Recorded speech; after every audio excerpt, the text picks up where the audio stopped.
a bit of this like sort of punk attitude that she has that's genuine.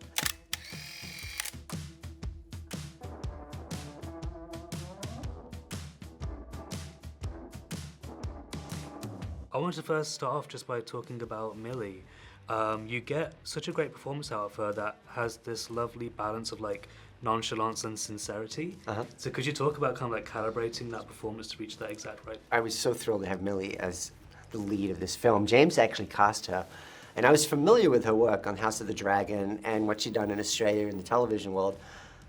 The fact that they had picked her for this role really kind of set the tone for me, and there is this effortlessness to her and this accessibility and a bit of this like sort of punk attitude that she has that's genuine. Like it's part of who she is, and trying to access that and trying to just give her the space to be comfortable in the set was like a big deal for me. Like I remember that first day we started shooting the drunk scene where she's in the bar, and she has to go through like every facet of the emotions there. She's playing drunk, but she's quite homesick and forlorn, and then she has humor involved, she's dancing, she's reckless with the fight. She's going through so many different tones within that one scene. And I tend to like to improvise on set, so I would throw stuff out to her, she would reciprocate, she'd come up with stuff, and we just started to find this groove together and this freedom that was so much fun.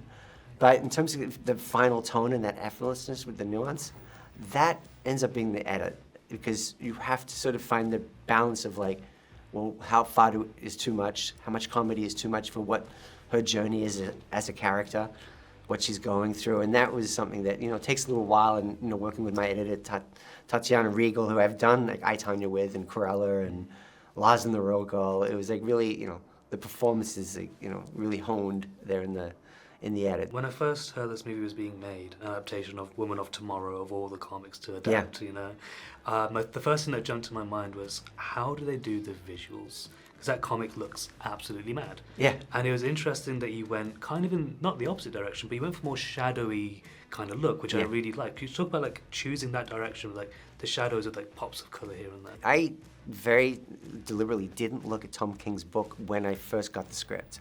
I went off of Anna's script. And there was a grit to that, and I really wanted it to come from character.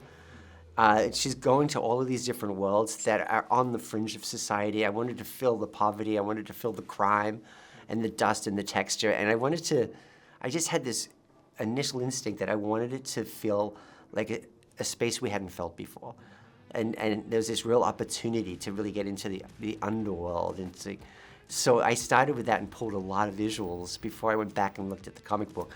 And they were the visuals I showed to James and Peter, about 120 images of what I wanted this film to be. Again, I wanted to prolong her not being in the superhero outfit as long as possible and give her this grit. And they leaned into it, which was amazing. You managed to get most of it on the paper this time.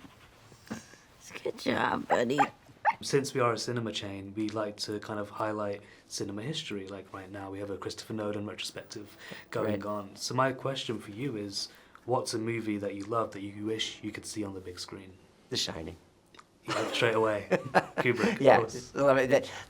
I think it was a 10mm lens, a lot, like going down those hallways, just to see the framing that he has on the big screen would be amazing.